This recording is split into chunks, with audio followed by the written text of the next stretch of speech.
Welcome to the Strength Coach Collective, a podcast brought to you by Two Brain Business. We are here to help advance the strength and conditioning coaching community by bringing you a wide range of experts in the field. You can join our group at strengthcoachcollective.com. For today's episode, I'm your host, Kenny Markwardt, and today I'm joined by Jonathan Goodman, who is the founder of the Online Trainer Academy and the author of 11 books, including the most recent release, The Obvious Choice. All right, John, welcome, man. I'm selfishly thrilled to have you. I read your book, Ignite the Fire 13. I think it was 13 years ago. We talked about this at Summit last year, but That's that was right when it. I think it was right when it came out. I looked at that before we came on, and the publication date says 2015, but that you must have had a revision in a completely unrelated point. Based off of how the lights are shining, I noticed the gray in my beard right now. That was not the case when I wrote that book. Yeah, right. Meaning, I don't know how it's been that long. That doesn't seem to make sense to me. But wild. Yeah, that was I read the Essentials of Strength Training and Conditioning and Ignite the Fire, and that's how this 13-year career in fitness was begun for me. So yeah, thanks 2011, for man. 2011, that book came out. Is that what it was? Okay, so yeah. I read it in 2012. That was the beginning, and here we are. And you're just the author of a new book, The Obvious Choice, which is fantastic as well. I read that twice, as we talked about before we started, and I've given it to all my staff. So great. Thanks for your contributions to this. It's the best. That's the best compliment, man. To have a book that people are gifting to others. Yeah. It's the single best compliment. So thank you. And that they'll read. So they've read it and they've endorsed and they've been like, this was awesome. Thank you so much. And so it's not like one of those gifting books that people don't find rewarding or impactful. That's one step. But then when they turn back around and tell me like, yeah, thank you for this book. Like kudos to you, man. One of the things that Seth Godin always says is the first 10,000 copies of a book, it's the author's responsibility to sell them. The next million, it's the responsibility of the book. Yeah. And I obviously think about that a lot with books, but I think that that's actually the case with all products. If you sell anything, you're coaching, it's your responsibility to start that big stone wheel. Sure. Yeah. And start that movement and start that flywheel. Like then your product, then your excellent coaching is given a chance to take over and perhaps create its own word of mouth, perhaps gain a life of its own, but it's your responsibility to start that momentum. Yeah. And then that compounds and then hopefully, that's great. Mm-hmm. Mm-hmm. When I wanted to chat with you about it, because I think a lot of people consider you, or you founded the Online Personal Trainer Development Center. Say that right? I always jumble those words. It's such a stupid name. All right, that's it, right? The name of the company is Personal Trainer Development Center. The acronym is PTDC. But of course, when I went to go buy the domain, PTDC was not available, so I had to put a "the" in front of it. So now it's THEPTDC. To further confuse the point of that idiotic acronym and company name, PTDC is also the Pakistani Tourism Development Center. And so our hashtag, when hashtags were used, was confused with theirs. It's the stupidest name ever. My team hates me so much for all of the names of everything that I've ever done. I love it, though. That's great. That's a great endorsement of the just start. It's not going to be perfect, but you just got to send it and see what happens, and it's going to figure itself out. You know how much business I've probably lost because of how stupid that name is? Or you've gained for the Pakistani Tourism Development Center, or whatever that was. I don't think I've generated any business. I don't think this middle to upper class Canadian Jewish boy has generated a lot of business. Yeah, good point. Tourism Development Center. But anyways, you're the online guys. A lot of people who, and I think that the tone through the book, and one of my perspectives was. Sorry, the tone through the book's different, but my perspective was always like, if I want to go online, it's all about followers. I got to dance my ass on TikTok, and that will somehow turn into this remote training business that is really distant from what I actually got into coaching to do. Like, I really like the interpersonal stuff. And I think that there's so much opportunity for results for clients by utilizing online platforms with the clients that Sure. that you already have, which is some of the again, the tone through your book, the new book, is working with your existing folks and the people that you have influence with locally, and then expanding. But I think that what I'd like to lean into is the rounding out your in-person stuff with the online stuff. I mean, look, $200 is $200 is $200, isn't it? Whether you get it from somebody who lives around the corner or whether you get that $200 from somebody sipping yerba mate in Positos, the beachside barrio of Montevideo that I lived in many years ago, is completely irrelevant. It's the same $200. The difference is that it's going to be way more difficult to get somebody far away to pay you. Your fees for accepting the money are probably going to be higher, which means your profitability is going to be lower. And that person, kind of by definition, is not going to be connected to as many people who are connected to you, which means that referrals and building community is going to be more difficult to generate. And so I'm not saying it's not possible, right, to generate clients purely online through pure social media connections, let's say. Of course it happens. It's just harder.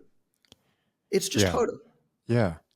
And so, Well, like, what are we doing? I guess is my question. I'm always looking at areas where I have, in business, I'm always looking at areas where I have some sort of element of leverage or competitive advantage. If I don't have that, I'm not going to enter in.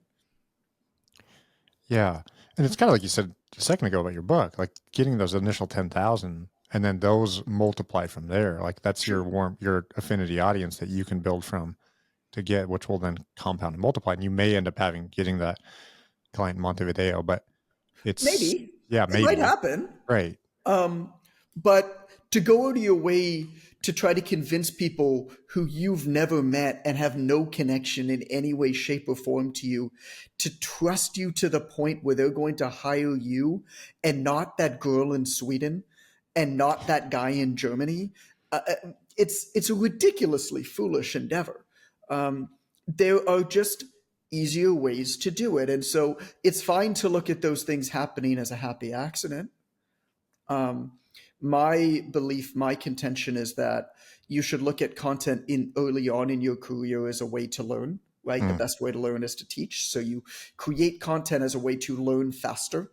yeah. And then as you progress throughout your career, you look at content as a way to educate and inform your existing clients and your existing customers, as a way to perhaps nurture them, retain them, give them an opportunity to share word of you through your content to somebody else. And if that content then happens to resonate on a wider scale and reach more people, which genuine approaches where you're genuinely trying to help an individual tend to resonate wider than going out of your way to try to impress the anonymous masses anyway. So it might happen. Yeah. Uh, then wonderful, happy accident, right?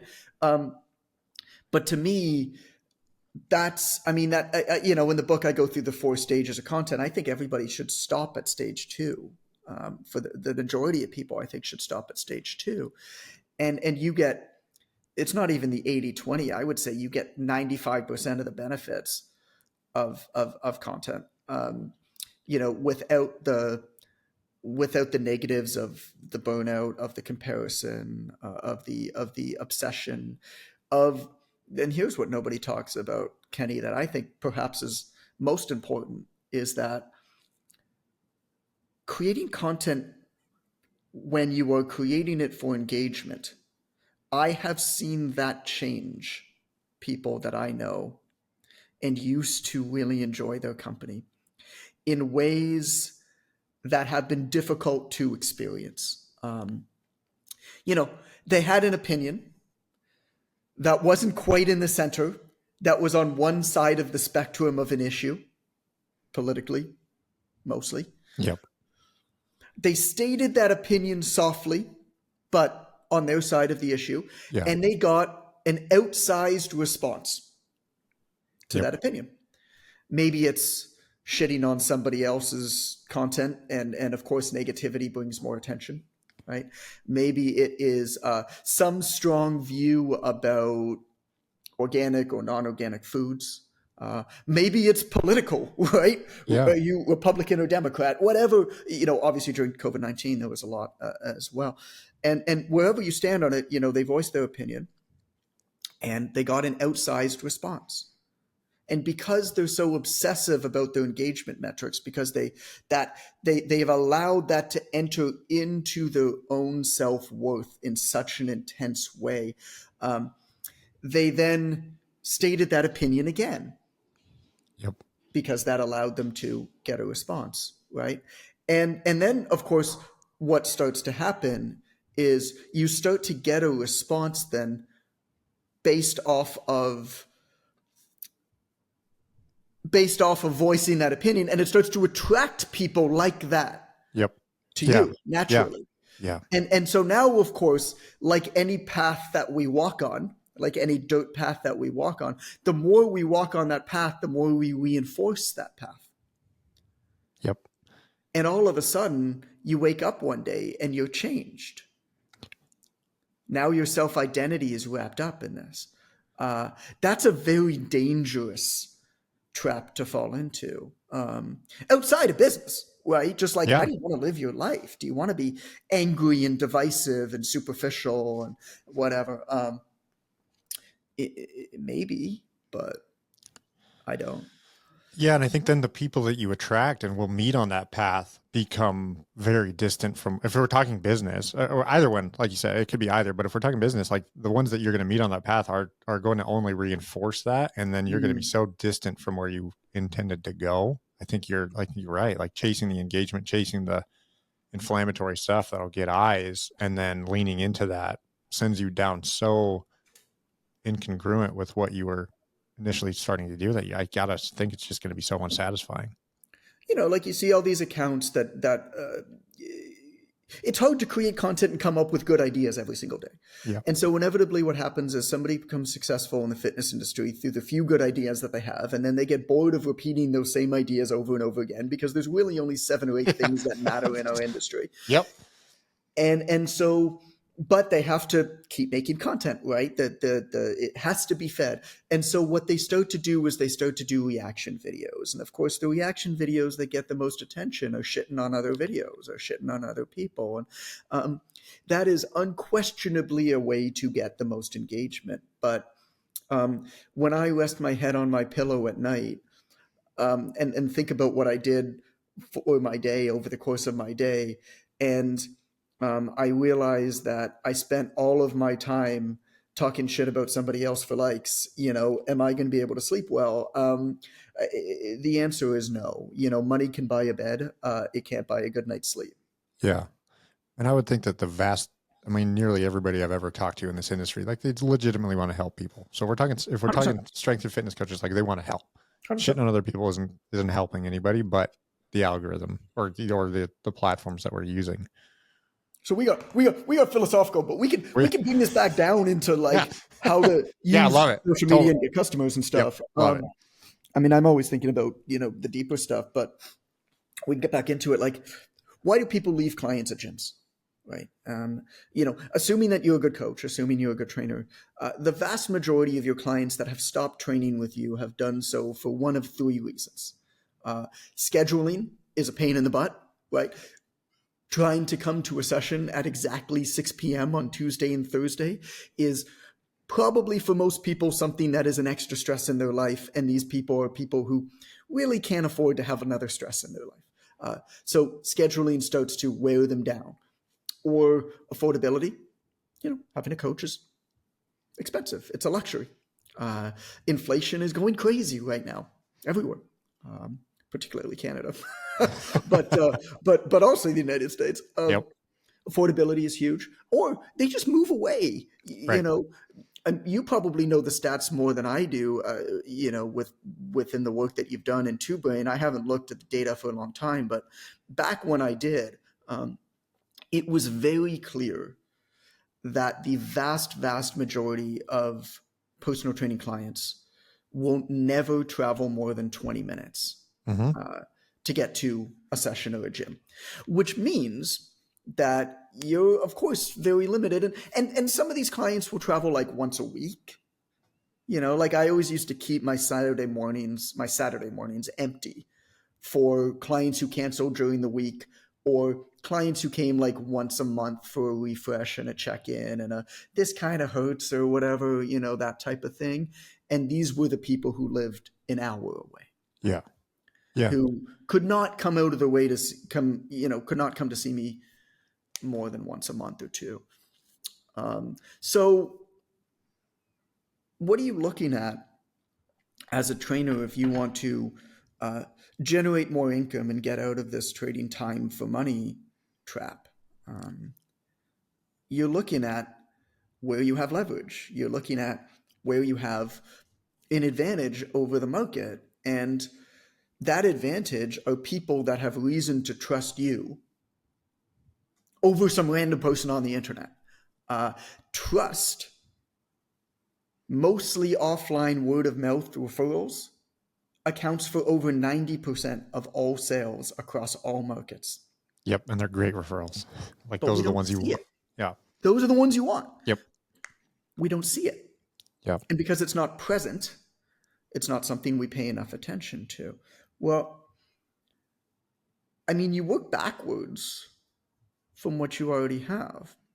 If you've already been a coach for a while, you owned a gym or whatever it is, and now you have maybe a hybrid program or some way to serve people who either couldn't make their sessions any more reliably, or or something came up in their life where their circumstances changed, right? Their kid went to a different school that was farther away, and so now the 8:30 a.m. slot doesn't work because they wouldn't be able to get there until 8:45. Or affordability, or they've moved away. Now you can reach back out to these people one off. Yep. And in addition to that, too, I think what we're getting to is being able to serve them online. And I think frequency of visit is one of the things that is eternally frustrating for a lot of us. Like where it's like, Tell okay, me they about can, that. What does that well, mean? I mean that they can attend the gym twice a week. And I would contend, and I think most would agree that that's just not enough. Like Yeah, realistically, again, we're talking about ideals.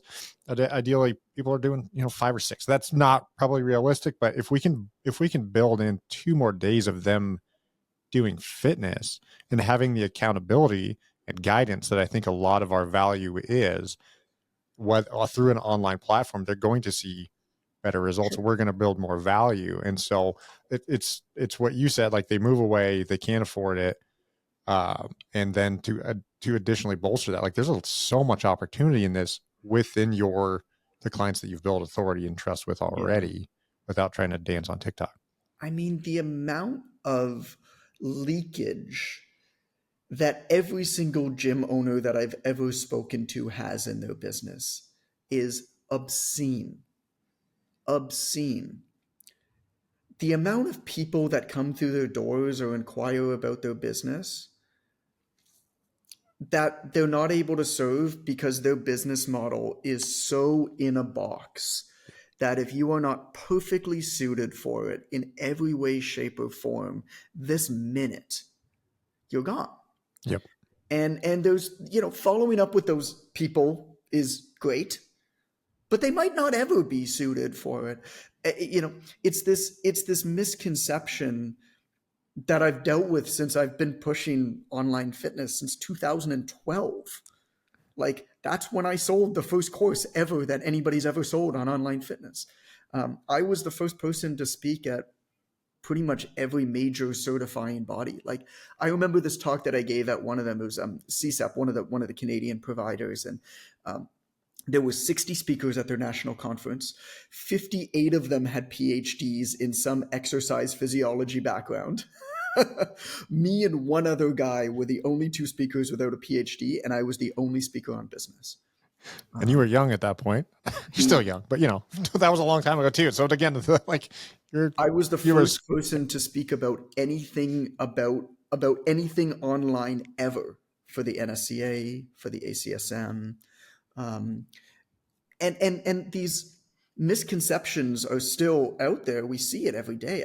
I get like 100 inbound DMs from people inquiring about our coaching and mentorship a day on my Instagram, and like it's wild the conversation. Oh, but like I'm not an online trainer. It's like, well,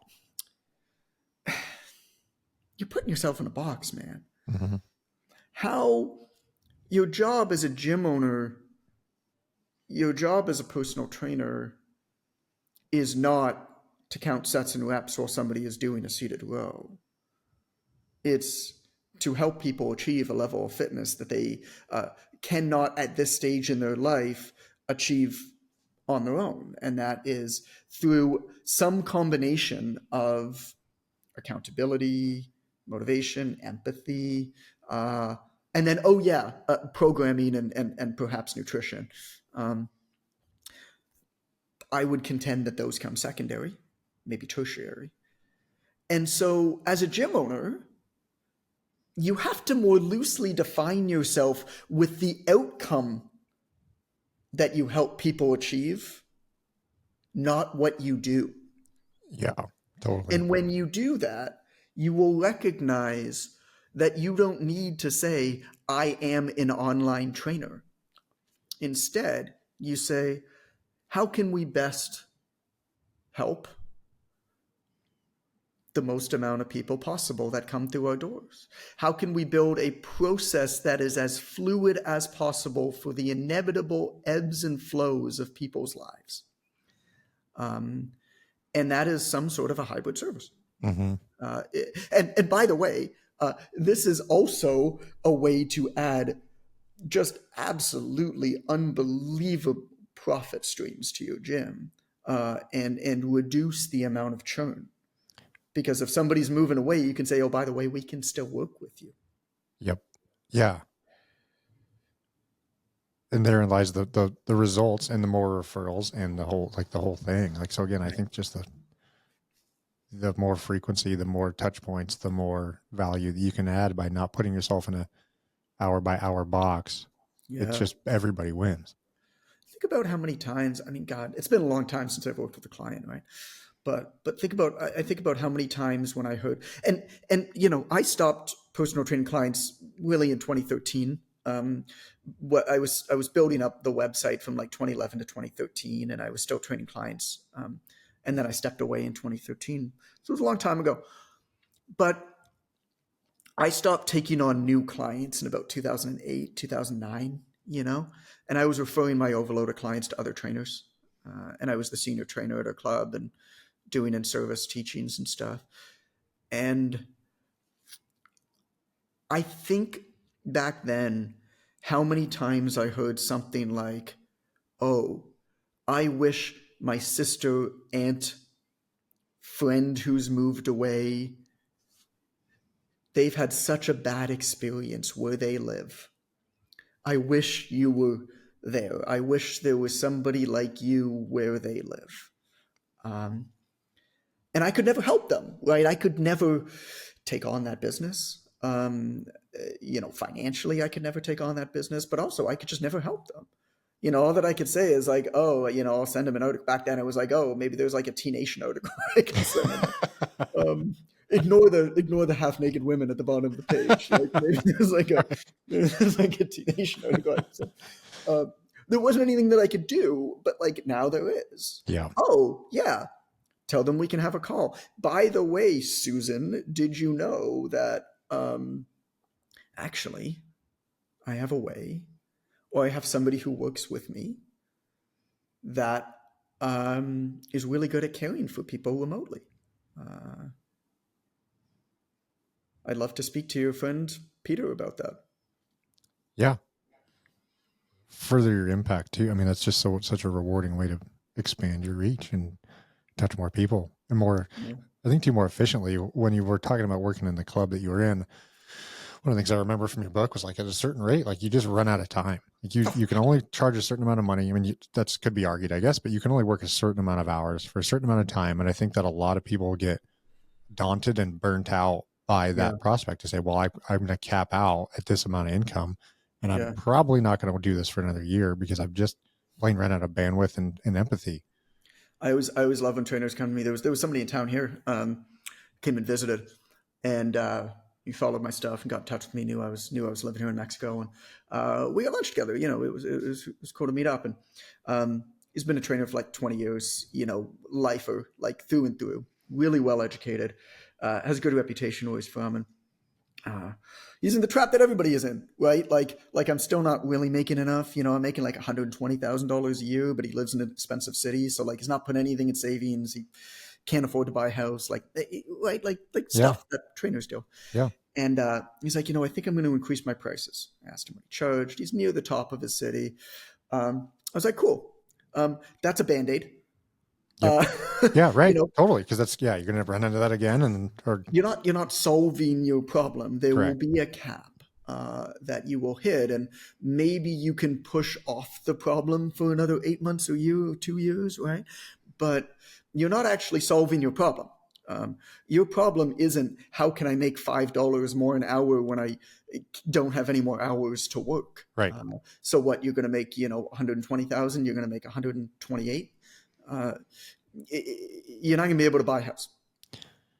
So what are we doing here? How can it? So what I spoke to him about.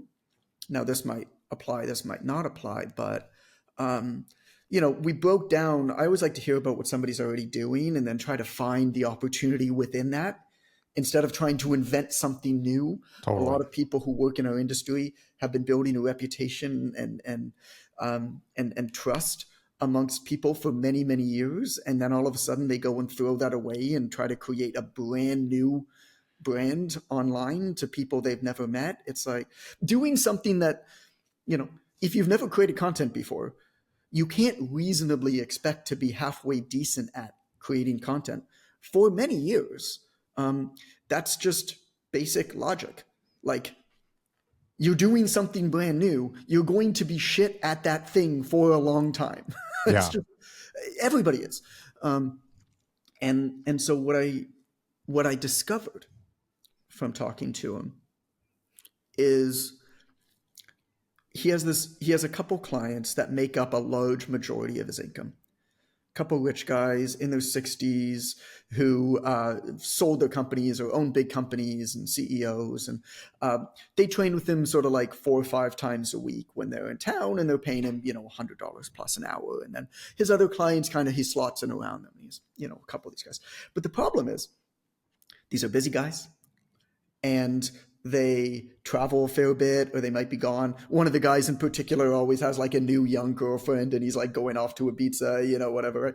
And so when they're gone, he's making $0. Right. Right. He's selling sessions to these people. And so I told him how, I'm friends with a lot of personal trainers to celebrities and executives and CEOs. And I told him how they work. And I said, Gary Vaynerchuk is an example, right? I was like, Gary Vaynerchuk's personal trainer is on staff to Gary Vayner. He's paid a salary. Yeah. Right? He's a staff member.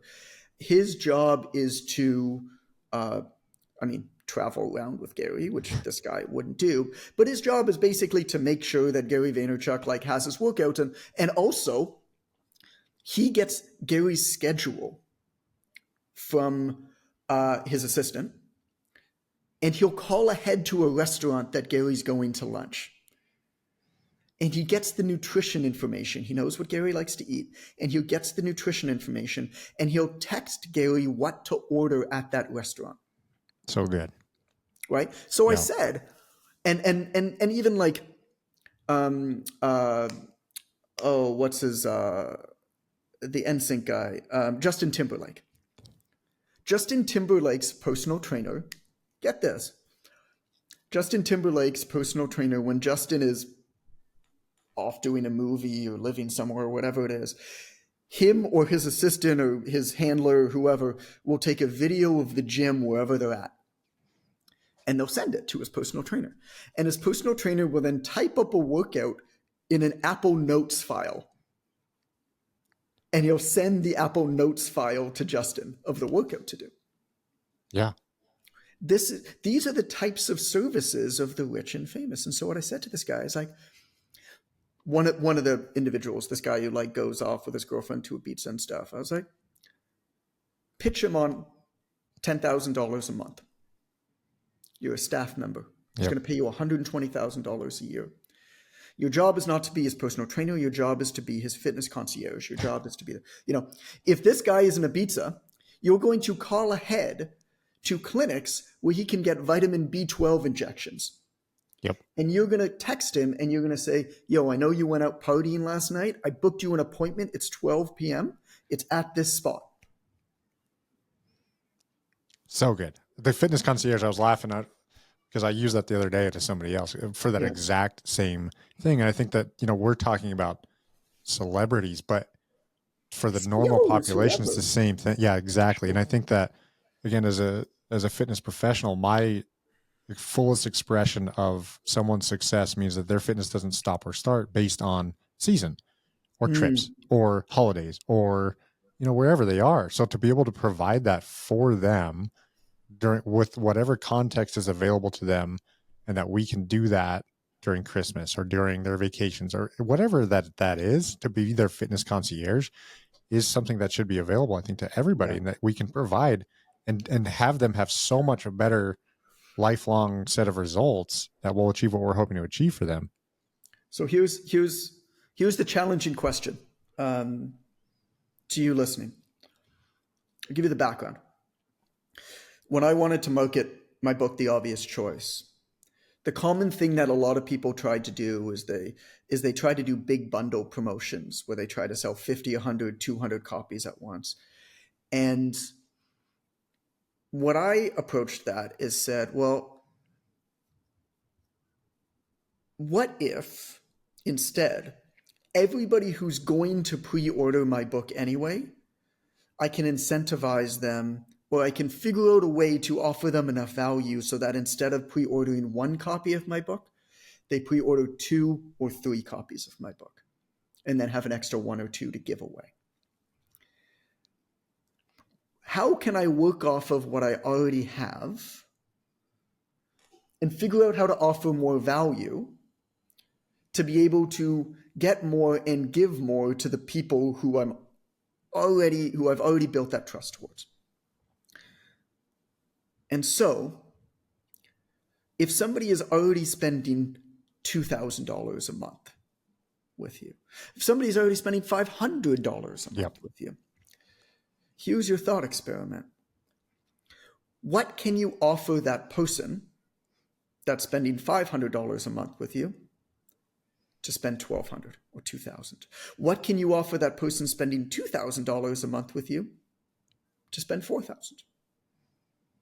Because that person is already bought in on spending a lot of money with you. They're already bought into a more premium service. They're clearly bought into the idea of health and vitality. Maybe you make arrangements with other practitioners locally. What's stopping people from getting regular massage and physio and maybe stuff like B12 injections, naturopathic doctor checkups, whatever, optimization type things? It's, how do I wrangle these 17 practitioners and vet them and organize the appointments with them and pay them all separately? I don't have time to brush my teeth in the morning, let alone do all this shit. Maybe there's a package where you go to all these other practitioners and you say to them, hey, give me a 25, give me a 30, give me a 40% commission. Here's what I'm doing. And you book an appointment with them and your client doesn't pay any extra, but that practitioner gives you whatever. And what you do is your client pays you the large bulk, right? And your job then is to give that client or send that client and make the appointment for them, what they need, when they need it, how they need it. Maybe that's it. Maybe it's something else. But that's the thought experiment. Yeah. And I love that so much, because I think the example that you provided where, your friend was making a certain amount of money per hour and they can work a certain amount of hours per day, per week, per year, that puts you into the box. But if you back into that with how much money you want to make how many people you have the bandwidth to serve, like just as on a service base, and then build value around that ultimate number that you want to pursue. Right. I think it frees up so much of your bandwidth and ability to provide and then make an income. And then like you said, building stuff around just online. If you just said, look, I'm going to be your fitness concierge, it's going to be $1,000 a month and I'm going to work with 30 people, 30 grand a month is pretty sweet money for most trainers. They get to see them 2 or 3 times a week. They get to build a fitness program for them that they will be doing, whether they're here, there, gone, whatever. And they get to do, nutrition consultation with them as well. And then you get to round out this full life of fitness and nutrition that I think we are all trying to provide, but are constrained by time, space, whatever. I mean, think about this guy, right? He's making about $120,000 a year, but it ebbs and flows a fair bit. And he can't rely on it. And he's really worried about like losing one of these key clients. Like if he loses one of these key clients, he's kind of screwed. Yeah. Well, one person, if he's able to get that one person, and maybe somebody will say no, but like it's worth asking. Like if somebody's spending this guy was spending like $3,500-4,000 a month on him when he was in town, right? Because this guy was seeing him 4 or 5 times a week at $100 plus an hour. I don't do public math, but like, and nutrition coaching and whatever. The way that he explained it is like this guy was spending like $3,000-4,000 a month with him. Getting somebody who spends $4,000 a month with you to spend $10,000, like this dude's loaded. This dude's taking private jets to Ibiza with his young, 27-year-old girlfriend. He's 65. Like clearly, you know where his motivations and you know where all of that lies. You know what I'm saying? Yeah. You kind of know who this guy is. Like you can kind of picture who this guy is as Hugh Hefner looking motherfucker, right? Like you kind of know, you kind of know who this guy is. And so money is not the issue for him at all. I mean, to the trainer, $120,000 a year is like, oh my God, right? The freedom but to this guy, it's a rounding error. Yep. It's the old beat up Honda Civic in his backyard that he doesn't have the time to deal with. Yeah. And so if you have 1, 2, maybe 3 people like that, like you're good. And then you have your clients that you see anyway, because you love working with people in person because it fills you up. And part of the deal with this guy is that when he's in town, you're working with him, right? When he's not in town, you're not. But this idea that we're so dependent on somebody else's schedule and we make $0 if they decide to travel is it's an insane way to live your life. And it is insane to think that you could ever support a family in any reasonable way that amounts you any element of a high quality of life. Mm-hmm. Doesn't exist. No, right. And I think that's why I heard the number that 40% of trainers leave the industry every year. And it's because of that. They don't make enough money and they run out of time. And to be able to like round that out and make more predictable income by serving their people even better. Right. It just means it's such a logical. The answer is not that your content isn't good enough. Yeah, that brought it nice and full circle. It was not that you didn't put out enough. It wasn't that you didn't get the hashtags right. I promise you. Totally. It was not that you didn't figure out your YouTube thumbnails. It wasn't that you are shadow banned on Instagram. Like, I promise you that's not the reason why. Yeah. It's just not. No, you're right. I love it. That's so good. And again, the ultimate expression is that we're actually just serving people better. We're getting better results. And for those clients, especially like the one you described, if he is 65, the thing he has the least of his time. He's got plenty of money. He's got an amazing life. And that through what we, well, yeah, in his eyes, yeah, he's got the life. It sounds pretty empty to me, man. But yeah, but if he wants to keep doing that stuff and keep impressing the young girl that he's trading out every week, he's got to keep up his fitness, and he can keep doing it. It ain't for me, but nor me. Yeah. All right, how about we go tactical then? What do we do? I think you already described this, like take your current clients, build some value around them, and go. Does that you work backwards from the people that you're already serving is what you do. Like the process that I tell everybody and that we work with our students on all over the place is like, I want you to think of the best person you've ever worked with, your favorite person you've ever worked with. And I want you to really map and think deeply and work backwards, right, from that person, not just from a marketing, from a programming, because if you do want to eventually scale your business, the way to scale a fitness business is not to build some fucking stupid low-end membership site. That's the worst way ever to do it. I can shout off the rooftop, but you probably will need to do the stupid thing and spend way too much time and money building a failed low-end membership site to really recognize that for yourself. But I'm telling you not to do it. It's certainly not ebooks. It's certainly not, trying to become an influencer, although that might be right for somebody, but like it's a pretty competitive game. But the way to do it, the way to scale a fitness business is to productize and operationalize your service. And the only way to do that is to be very, very good at saying no to people who don't fit into your service. Because you're going to need to establish pillars. You're going to need to standardize in a way that you can bring on people for specific skills. Like, you're not hiring a coach. You're hiring somebody who's fantastic at programming. You're hiring somebody who is a really good listener. You're hiring somebody who is really energetic and motivational. You're not hiring somebody who's great at all those things. It's just too hard to find. And when you find it, there's not enough redundancies. And so if they leave, you're screwed. And Yep.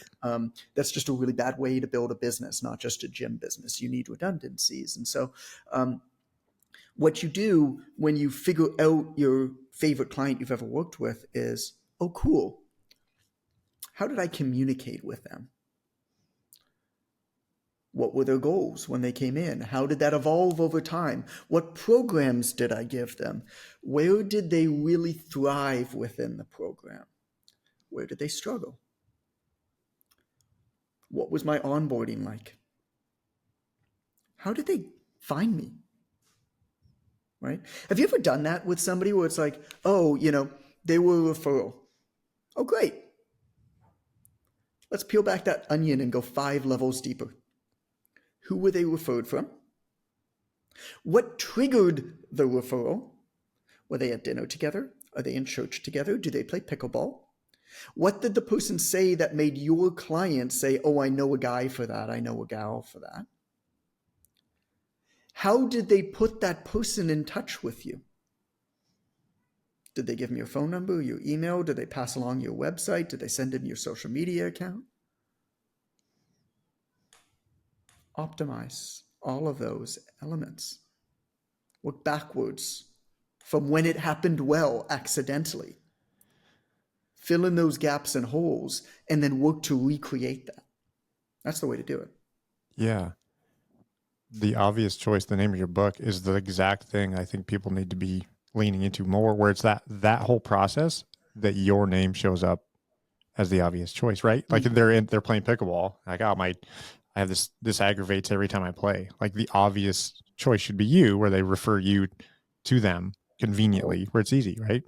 My trainer actually just sent a really good email. Yeah, he sends these emails every week. Yep. He doesn't do much on social media, but like, he sends these great emails to his clients every week. And he just sent this awesome email about with some shoulder exercises. Why don't I pass that along to you? Yeah, perfect. Exactly. Easy content. I mean, not easy content, but well thought out, productive, helpful content that it makes you an easily referable thing to And help then your what clients. do you do next time once that referral comes in? Hey, if you play a game like pickleball, maybe pass this along to the guys that you play with this week. Yes. You see how this works? Totally. Genius. And it's so obvious. It's almost too easy. Like, it's, again, I think people chase the algorithm. They chase the social media. They chase this other thing that's really complicated. Yeah. But the helping first to the people you want to help. Well, let's tell the Betty Crocker story real quick. Yeah. From near the end of the book. This is the end of the book called The Passive Income Fallacy, because everybody gets passive income wrong. Nobody understands how to make passive income. I mean, the financial awareness and the ability to generate real wealth. I think it's almost evil how bad our education system has taught us about how money works and how wealth works. And we're starting to see a lot of the problems now arise because of that. So, part of that is the fallacy around passive income and how misunderstood it is. Yep. And so the story that I tell in the book is the story of the Betty Crocker cake. And so, Betty Crocker thought that they had this incredible, this is like the 40s. Betty Crocker thought that they had this incredible invention where they just had this powder that you just like added water to and it made a cake. And it didn't sell. And they had no idea. They were like, this is revolutionary, right? Yep. And it wouldn't sell. And so they brought in these two psychologists to do this investigation. And this is like the 40s and 50s, so it's like pretty sexist by today's standards, like the reports that they made. But the reports that they made basically say the problem is that it's too easy. Yep. What women don't want to present a cake to their guests or their family if they don't feel like they've worked to make it. Yeah. And so what you need to do is just add an egg. And that's where that came from, the just add an egg. And of course, when they did that, the just adding an egg was an element of effort that made these women feel like they were able to now present this cake to the people that they love. And of course, just add an egg, the Betty Crocker cake mix blew up, right? It's massive. It's still everywhere today. Well, the problem with true passive income, the best opportunities that you're ever going to have in business, to be honest, coaching is one of them. You want a business that is highly profitable, that kicks off a lot of cash up front. Sure, trade your time for dollars, but your time should be worth a lot. And you should actually figure out how to build a scalable model of a business that kicks off a lot of cash at a high profitability. Instead of trading a good business model for a really shitty one, which is like a low-end membership site or like an ebook. And the problem is a low-end membership site or an ebook, you get constant notifications for small and often insignificant amounts of money. It's like the just add an egg thing. Yep. It feels like something good is happening. It triggers this dopamine from our nucleus accumbens in our brain and makes us feel good every time we see it. As opposed to true passive income, which is getting a bucket of cash up front, usually when a client pays you and it's profitable, and then you invest that money in the stock market. Like people... if I've got NVIDIA stock, people buy microprocessors. If I've got McDonald's stock, people buy hamburgers overnight. Like this idea that, the entire idea is you don't have to work on it. You just set it and forget it and it works for you is both the feature and the bug. It's the feature because it's so easy. It's the bug because it's too easy that it doesn't feel like work. And as a result, then, like adding an egg with a Betty Crocker cake, you then fall into the passive income fallacy and think you need to do something to earn passive income. Actually, what you should do is figure out the best opportunity available, only do that, and then generate wealth through more conventional investments that you don't even think about. Because I got news for you. The people at McDonald's and NVIDIA are way fucking better at running a company than you are. So you may as well just buy a part of their company. Yes. Then try to build your own from scratch in an area where you have no core competency in. Yeah. I love that so much because I think what some of the things we touched on before, like there's a limitation of income and bandwidth for most trainers when they think about themselves in the ways that you were describing earlier. And so they look outside, they think I should be doing this other thing, which is a distraction for one. And then mostly not as lucrative, not nearly as lucrative, and way more high risk than they actually think. And so they're not focusing on doing what they're actually good at, providing service, providing value, and charging appropriately for it. And then just doing well. Figuring out how to build a more scalable, a good business model out of that, which is one of the things that Two Brain does exceptionally well, right? Yep. Like you're good at this. Let's help you build a better business at what you're good at. Yeah. What a crazy thought. Weird. Yeah. Weird. And then make as Yeah. much money as you can doing what you're good at, and then siphon it off and put it somewhere where you don't have to think about it, so you can continue to focus on what you are good at. Yeah. So Weird. easy.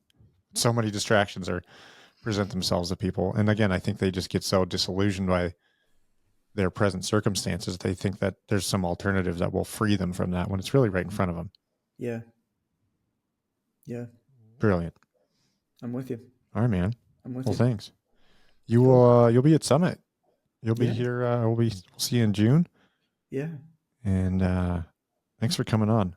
For those of you that were, well, you should definitely just go pick up the book. The obvious choice is just Go buy the book. a great read. Go buy the book. I've read it twice now. I may have said that before, but the second time I read it, we just put together a list of actions. Beautiful. And it's super, super helpful, super actionable, and will change your career in fitness. Hope so. Thanks, John. Thanks, Guy. Talk to you soon. Yep. Thanks for listening to today's episode. Remember, you can join our group at strengthcoachcollective.com.